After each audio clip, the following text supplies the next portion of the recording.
Prazer, eu sou a professora Maria Luísa, de Biologia, e eu vou estar respondendo mais uma questão do Enem. Então, essa questão ela foi aplicada no ano de 2018, cujo enunciado inicia assim. Insetos podem apresentar três tipos de desenvolvimento. Um deles, a holometabolia, que é o desenvolvimento completo, e é constituído pelas fases de ovo, larva, pupa e adulto sexualmente maduro, que ocupa diversos hábitats. Os insetos com holometabolia pertencem às ordens mais numerosas em termos de espécies conhecidas, certo? E a pergunta-chave dessa questão é: este tipo de desenvolvimento, então, esse desenvolvimento tem diferentes fases, ele está relacionado ao maior número de espécies em razão da. Então, se eu tenho maior número de espécies em um determinado grupo, quer dizer que aquela característica, que é esse tipo de desenvolvimento, que é o desenvolvimento completo, ele oferece uma vantagem evolutiva, ok?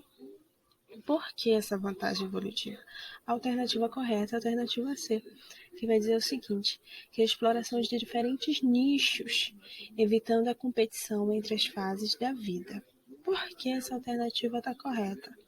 Então, primeiro a gente precisa entender o que é nicho ecológico. Então, a gente pode dizer que o nicho ecológico é o conjunto de condições e recursos que permitem a uma espécie sobreviver no ambiente.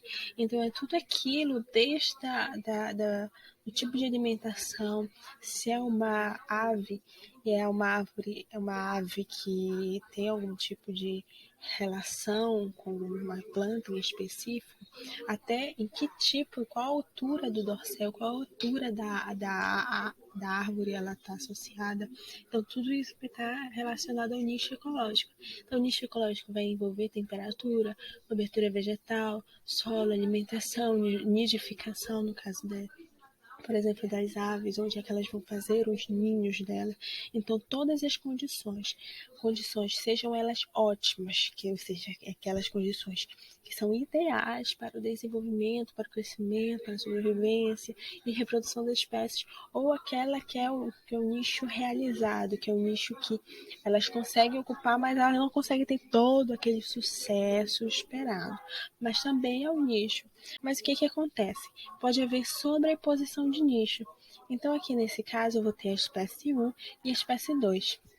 Nunca umas duas espécies diferentes vão ocupar exatamente o mesmo nicho, porque não é possível isso, tanto que é por causa dessa ocupação de nichos diferentes que cada espécie tem, que faz com que todas as espécies sejam ecologicamente essenciais, porque cada uma delas vai ocupar uma função ecológica.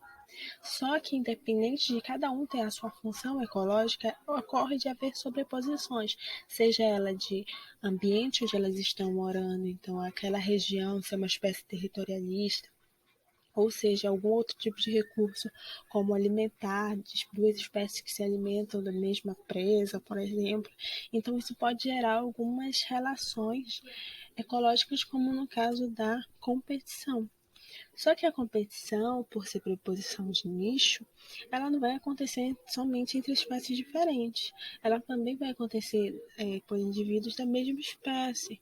Já aí, para indivíduos da mesma espécie, eles têm exatamente o mesmo nicho ecológico, certo? Então, quando a gente tem indivíduos da mesma espécie que estão competindo pelo mesmo recurso, a gente vai chamar isso de competição interespecífica. Então, qual foi o desenvolvimento, qual a importância desse desenvolvimento completo? É garantir com que, por exemplo, indivíduos juvenis ou indivíduos em fase larval, eles se alimentam, por exemplo, de um outro alimento de que um adulto não vai alimentar. Então, indivíduos em diferentes fases de desenvolvimento, eles não vão competir por aquele mesmo recurso. E quando eu falo de recurso, seja ele recurso alimentar, seja território ocupado, entendeu? Então, é evitar essa competição interespecífica de recursos e é garantir com que a espécie ela consiga ocupar o máximo possível de recursos, que é o recurso, o nicho realizado, ok?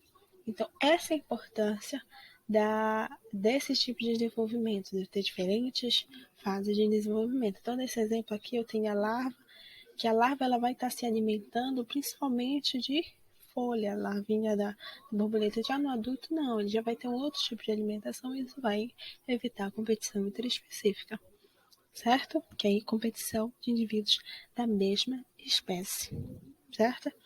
E obrigada e acompanhe os próximos vídeos para que estaremos respondendo outras perguntas. Obrigada.